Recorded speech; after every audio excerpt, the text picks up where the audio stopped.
Hello everyone, welcome back to our channel. आज से हम लोग एक नई श्रृंखला लेकर आ रहे हैं यूपी पीईटी को लेकर के, जो आपकी स्टडीज़ में काफ़ी हेल्पफुल होगी। और मेनली हम इसमें जीएस का पूरा पोर्शन कवर करने का प्रयास करेंगे, सिलेबस के अनुसार, ना बहुत ज़्यादा हट करके और ना बहुत ज़्यादा उसमें डीप में जा करके। हम ओवरऑल जो आपके पेट के हिसाब से ज़रूरी लगता है उन चीज़ों को कवर करेंगे। आज पहला टॉपिक है जिसमें हम सिंधु घाटी सभ्यता को पढ़ने वाले हैं।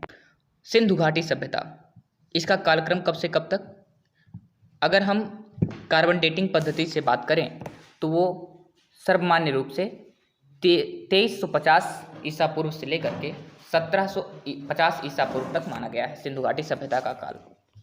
इसके अन्य नामों में पहला नाम आता है हड़प्पा सभ्यता, क्योंकि सबसे पहले जब खुदाई हुई दयाराम साहनी के नेतृत्व में, तो उस समय सबसे पहले हड़प्पा की खोज हुई, इसलिए इसको हड़प्पा सभ्यता भी कहा जाता है। इसमें कांसे का प्रचलन था, इसलिए इसे कांस्य युगीन सभ्यता भी कहा गया, क्योंकि इसके पहले आप देखोगे तो औजार जो भी थे वो पत्थरों के औजार थे। पहली बार कांस्य युगीन सभ्यता के रूप में इसमें कांसे का प्रयोग होने लगा था। इसके अलावा यह विश्व की सबसे पहली शहरी सभ्यता थी और 1921 में पुरातत्व सर्वेक्षण विभाग के महानिदेशक जॉन मार्शल के समय में राय बहादुर दयाराम साहनी के नेतृत्व में हड़प्पा की खोज की गई। आगे देखते हैं सिंधु घाटी सभ्यता का विस्तार कहाँ से कहाँ तक था।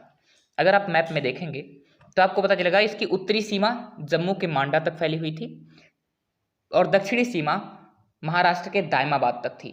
यहाँ तक इसके अवशेष मिले हुए हैं, अभी तक जो भी उत्खनन हुए हैं उनके आधार पर ये कहा जा रहा है कि ये जो सिंधु घाटी सभ्यता का पूरा एरिया था वो उत्तरी सीमा इसकी थी मांडा में अंतिम छोर मिला हुआ है और इसके बाद दक्षिणी सीमा में दायमाबाद मिला हुआ है। अगर आप पूर्व में जाते हैं तो उत्तर प्रदेश का आलमगीरपुर इसका पूर्वी सीमा बनाता है, जहां तक इसके अवशेष मिले हुए हैं। और आप पश्चिम क्षेत्र में जाएंगे तो सूतका गंडोर जो कि बलूचिस्तान में है पाकिस्तान के, वहां पर ये अंतिम पार्ट इसको देखने को मिलता है। तो ये चारों सीमाएं आपको ध्यान होनी चाहिए। उत्तरी सीमा मांडा, दक्षिणी सीमा दायमाबाद, पूर्वी सीमा आलमगीरपुर और पश्चिमी सीमा सूतका गंडोर। जैसा कि आप मैप में देख सकते हैं इसका विस्तार ज़्यादा पूर्व सेक्टर में नहीं हो पाया, उत्तर दक्षिण में विस्तार हुआ और अधिकतर हिस्सा पश्चिम में विस्तार हो गया, जिस वजह से ये त्रिभुज के आकार का बन चुका है हड़प्पा सभ्यता। देखते हैं आगे। सिंधु घाटी सभ्यता का आकार त्रिभुजाकार था। इसमें समाज का स्वरूप मातृसत्तात्मक था, यानी सत्ता जो है वो माताओं को मिलती थी, या फिर एक प्रकार से आप कह सकते प्रभुत्व जो है वो महिलाओं का था। भोजन वहाँ पर शाकाहारी मांसाहारी दोनों प्रकार के भोजन प्रचलित थे। इसके अलावा सिंधु घाटी सभ्यता की जो विशेष बात थी वो उसकी नगर योजना थी। हड़प्पा सभ्यता की प्रमुख विशेषता उसका नगर नियोजन और साथ में उसके जल निकासी की व्यवस्था थी। अभी जब स्टडीज हम लोगों ने किया एंशियंट टाइम का सिंधु घाटी सभ्यता का, तो पता चला जिस तरीके से जल निकासी की व्यवस्था थी वैसी व्यवस्था मध्यकालीन भारत में भी कहीं देखने को नहीं मिलती है। कितना समय हम लोग का एंशियंट टाइम कितना रिच था। कहते हैं नगरों के उच्च भाग को नगर दुर्ग और निम्न भाग को निचला नगर कहा गया है। मोहनजोदड़ो से प्राप्त एक बृहद स्नानागार प्रमुख स्मारक है। तो वहां पर एक मोहनजोदड़ो में एक बड़ा सा स्नानागार भी देखने को मिला हुआ है, वहीं पर एक विशाल स्नानागार भी देखने को मिला है। और प्रायः इसका यूज जो है वो कभी अनुष्ठान वगैरह होता था तो उस टाइम पे यज्ञ वगैरह हुआ करता था, तो उस टाइम पे जब भी स्नान करना होता था तब इसका उपयोग करते थे। आगे देखते हैं सिंधु घाटी सभ्यता का सामाजिक जीवन।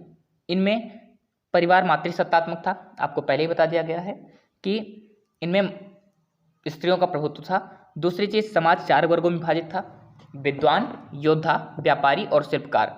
तो समाज को वर्ग का भी प्रश्न पूछे कि समाज कितने वर्गों में विभाजित था, तो आप कह सकते हैं कि विद्वान, योद्धा, व्यापारी और शिल्पकार के रूप में 4 वर्गों में विभाजित था। यहाँ पर ऊनी तथा सूती वस्त्रों का भी प्रचलन था और इसके साथ ही चूंकि कपास का इन्वेंशन पहली बार वहीं उपयोग हुआ था तो वहाँ सूती वस्त्रों का भी प्रचलन था। साथ में शव को जलाने और दफनाने की प्रक्रिया भी प्रचलित थी।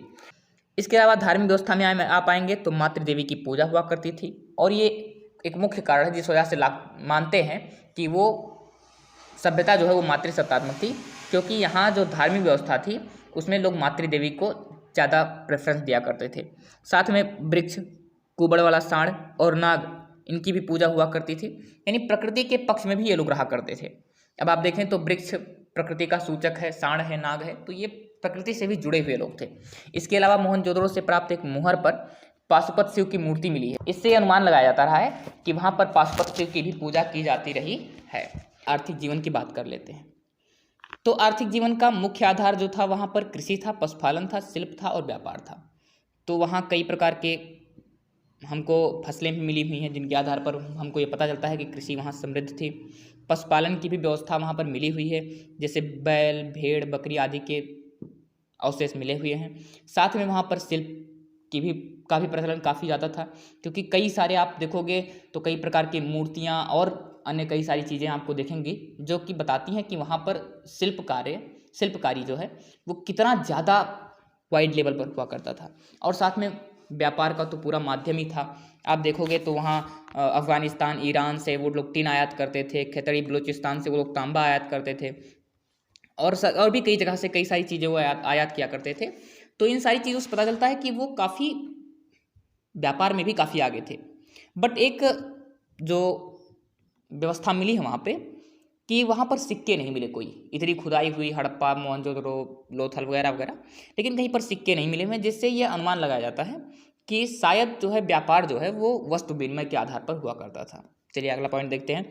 सिंधु सभ्यता से 9 फसलों की जानकारी मिलती है, मुख्यतः गेहूँ, जौ, कपास, खजूर, तरबूज, मटर, राई, सरसों एवं तिल। ये 9 प्रकार के फसल हैं जो जिनके अवशेष मिले हुए हैं, उनकी जानकारी मिली हुई है। हो सकता है इससे अधिक भी फसल रहे हों। विश्व में सर्वप्रथम कपास की खेती यहीं से शुरू हुई। यहाँ पर गन्ने की भी खेती के साक्ष्य नहीं मिलते हैं। हाँ, लेकिन कपास जो है ये वर्ल्ड में सबसे पहले यहीं यूज़ हुआ, यहीं देखा गया कि यहाँ कपास सबसे पहले यूज़ हुआ। और जिस वजह से यहाँ पर आप देखोगे तो लोगों के पास कपड़ों में सूती कपड़े भी लोग पहना करते थे। आगे आते हैं तो बैल, भेड़, बकरी आदि पालतू पशु थे, जैसा मैंने बता दिया है आपको। और घोड़े का साक्ष्य नहीं मिला है। यहाँ बाकी कई जानवरों का साक्ष्य मिला हुआ है, लेकिन घोड़े नहीं मिले। अगर मुख्य व्यवसाय की बात करें तो लोगों का शिल्प एवं उद्योग मुख्य व्यवसाय था। साथ में यहाँ पर सिक्के नहीं मिले हुए, जिससे यह सिद्ध होता है कि वहाँ पर वस्तु विनिमय के द्वारा व्यापार हुआ करता था। अब सिंधु घाटी सभ्यता से जुड़े जो मेन स्थल हैं जो भारत में स्थित हैं, वो आप देखोगे तो अहमदाबाद के समीप लोथल है, राजस्थान में कालीबंगन है, हिसार में बनावली है और चंडीगढ़ में रोपड़ है। ये कुछ मुख्य स्थल हैं जो भारत में उपस्थित हैं। इनके अलावा अगर हम लोथल की बात करें तो प्राचीन टाइम में वो सबसे बड़ा बंदरगाह हुआ करता था। तो लोथल से सबसे बड़ी जहाज़ों की गोदी, जिसे हम डॉकयार्ड भी बोलते हैं, का साक्ष्य मिला हुआ है। हड़प्पा सभ्यता में प्रचलित लिपि भावचित्रात्मक है तथा यह लिपि दाईं से बाईं ओर लिखी जाती रही है। अगर आप देखेंगे तो हड़प्पा सभ्यता की जो भी लिपियां हैं, कई सारी लेखन की सामग्रियां हमको मिली हुई हैं, बट उनको वहीं तक पढ़ा नहीं जा सका है। चावल के प्रथम साक्ष्य लोथल से प्राप्त हुए हैं। अगर आप सिंधु घाटी सभ्यता में देखेंगे तो वहाँ लोथल से चावल का प्रथम साक्ष्य प्राप्त हुआ है। साथ में सिंधु सभ्यता में गन्ने के साक्ष्य नहीं मिले हैं। अगर फसलों में बात की जाए तो गन्ना एक ऐसी फसल है जिसके साक्ष्य वहाँ पर नहीं मिले हुए हैं। लोथल व देसलपुर से तांबे की मुहर मिली हुई है। हड़प्पा में आंशिक समाधान, मोहनजोदड़ो में कलश समाधान तथा कालीबंगा में प्रतीकात्मक समाधान के साक्ष्य मिले हैं। इनके अलावा हड़प्पा सभ्यता के लोग लोहे से परिचित नहीं थे। वहाँ पर कोई ऐसा अवशेष नहीं मिला हुआ जिससे सिद्ध हो सके कि लोहे का उस समय उपयोग हुआ करता था। उस समय तांबे से लोग प्रचलित थे, कांसे का सर्वाधिक उपयोग होता था। चांदी का भी सर्वप्रथम साक्ष्य वहीं से मिला हुआ है। और चांदी का अगर आप भारत के इतिहास में देखें तो सर्वप्रथम साक्ष्य वहीं से मिलता है, लेकिन वहाँ पे लोहे का उपयोग नहीं हो रहा था। हड़प्पा सभ्यता के स्थलों से संबंधित कुछ ब्यौरों को देख लेते हैं। हड़प्पा सभ्यता का सबसे प्रमुख स्थल है हड़प्पा, जिसकी खोज 1921 में दयाराम साहनी के नेतृत्व में हुई। ये रावी नदी के बाएं किनारे पर है, जैसा कि आप मैप में देख सकते हैं। यहाँ मुख्य रूप से मुहरों पर एक श्रृंगी पशु मिला हुआ है और तांबे की इक्का गाड़ी मिली हुई है। अब देखिए हड़प्पा से एक आशय आता है कि कई बार क्या होते हैं, गाँव में पशु को जब हटाना होता है तो कुछ इस तरीके से आवाज़ करते हैं। तो आप ये अनुमान लगा सकते हैं कि जो एक श्रृंगी पशु मिला हुआ है वो हड़प्पा में मिला हुआ है। साथ में इक्का गाड़ी में भी कुछ हड़ वगैरह का यूज़ करते हैं, तो आप इससे लिंक लगा सकते हैं। मोहनजोदड़ो में रखालदास बनर्जी ने 1922 में इसकी खोज की, इसका उत्खनन किया और ये सिंधु नदी के दाहिने किनारे पर है। इसमें 3 मुख वाले देवता अर्थात पशुपतिनाथ का जिक्र मिला हुआ। अगर हमारे यहाँ भगवान कृष्ण को मोहन के नाम से जाना जाता है, तो यहाँ भी देवता हैं और मोहनजोदड़ो में भी देवता की ही बात हो रही है, तो आप इसको लिंक कर सकते हैं। साथ में नर्तकी की कांस्य की मूर्ति, जहाँ भाई मोहन हो और वहाँ गोपियाँ ना हो तो ये पॉसिबल नहीं है, तो नर्तकी की कांस्य की मूर्ति भी कहाँ से मिली है? मोहनजोदड़ो से मिली है।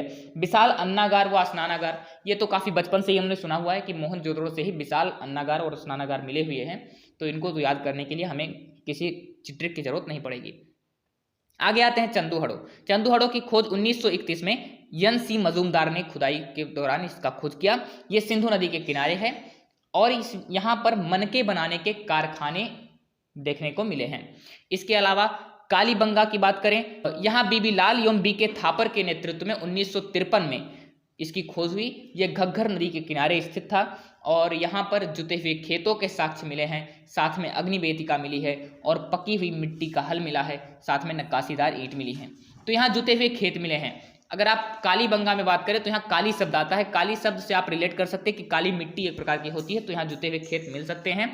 इनके अलावा अग्निवेदिका, अग्निवेदिका में जब आप देखते होगे तो अग्नि जलने से वो पूरा काला हो जाता है, तो इससे आप लिंक लगा सकते हो कि कालीबंगा में ये मिला होगा। इसके अलावा पकी मिट्टी के हल, तो वेदिका अग्निवेदिका बनेगी तो पकी मिट्टी का हल भी मिलेगा और काली मिट्टी होती है, तो इससे ये भी आप लिंक कर सकते हैं। इसके अलावा आपको एक दिखता है कोट दीजिए, जिसका फजल अहमद ने 1953 में जिसकी खुदाई की सिंधु नदी किनारे ये भी स्थित है और यहाँ पर पत्थर के वाड़ाक्र मिले हुए हैं। इनके अलावा रंगपुर में यहाँ पर एस आर राव ने 1953-54 में इसकी खुदाई की थी। ये भादर नदी के किनारे स्थित है और यहाँ पर चावल की भूसी का साक्ष्य मिला है और साथ में गेहूं की खेती के साक्ष्य मिले हैं। अब अगर चावल की भूसी की बात करें तो कई बार आपने देखा होगा, कई बार त्योहारों में रंगोली आदि में लोग क्या करते हैं, चावल की भूसी को रंग करके उसका इस्तेमाल करते हैं, तो रंगपुर से आप लिंक कर सकते हैं चावल की भूसी को। इसके अलावा रोपड़ में यज्ञदत्त शर्मा ने 1953 से 56 के बीच में इसकी खुदाई करवाई थी। ये सतलज नदी के किनारे है। यहाँ पर मेनली मानव के साथ कुत्ते दफनाने के साक्ष्य मिले हैं। तो अगर आप देखोगे तो इसको लिंक करना चाहो तो आप कह सकते हो कि मानव के साथ कुत्ता दफनाना, इतना प्रेम, इसको आप जब सुनोगे कि इतना प्रेम है तो आप रो पड़ोगे। तो ये रोपड़ में कौन सा मिलता है? मानव के साथ कुत्ते दफनाने का साक्ष्य मिलता है। ये कुछ चीज़ें हैं जिनको आप लिंक करोगे तो धीरे धीरे आपको ये चीज़ें याद हो जाएंगी, क्योंकि इतनी सारी वाइड सिलेबस है, इतना सारा चीज़ है, तो उसको याद करना थोड़ा टफ होता है, बट फिर भी आप अधिक से अधिक पढ़ोगे तो ये चीज़ें आपको याद होती रहेंगी। आगे देखते हैं लोथल। लोथल मेनली सबसे बड़ा पत्तन था, सबसे बड़ा बंदरगाह था और वहीं से आप देखोगे तो जो विशाल स्नानागार है वहाँ से नली जुड़ी हुई थी। तो आते लोथल से, तो लोथल में एस आर राव ने खुदाई की थी 1955 में, जो भोगवा नदी के किनारे है। अहमदाबाद का मेनली स्थल है ये। यहाँ पर बंदरगाह मिला है, डॉकयार्ड मिला है। तो लोथल के बारे में तो बहुत प्रचलित चीज़ है, इसमें कुछ बताना विशेष है नहीं। साथ में यहाँ नाव मिले हुए हैं, तो ये आप लिंक कर सकते हो, क्योंकि अगर बंदरगाह है तो नाव का मिलना जरूरी है। साथ में यहाँ चावल के दाने मिले हुए हैं, क्योंकि सर्वप्रथम चावल के साथ लोथल से ही मिले हुए हैं, तो आप ये भी याद रख सकते हैं कि चावल के दाने यहाँ मिले होंगे। इसके अलावा अगला स्थल है धौलावीरा, जिसकी खोज की थी जेपी जोशी ने, जिसकी खुदाई की थी 1967-68 में, और ये खादिर बेत नदी के किनारे स्थित है। और इसका जो अवशेष मिला हुआ है, जो यहाँ से साक्ष्य मिले हुए हैं, उनमें 3 भागों में विभाजित नगर है, पाषाण खंडों पर उत्कीर्ण लेख है, जलाशय है इत्यादि, ये सारी चीज़ें मिली हुई हैं। बनावली में आएंगे तो रविंद्र सिंह बिष्ट ने बनावली की खोज की 1974 में, और ये रंगोई नदी के किनारे है। साथ में यहाँ पर मिट्टी से बना हल का खिलौना मिला है बनावली में, और साथ में यहाँ जौ के साक्ष्य मिले हैं। तो मेनली आप जो मुख्य साक्ष्य हैं उनको आप लर्न कर लें और चीज़ों को रिलेट करते हुए आगे पढ़ते रहें।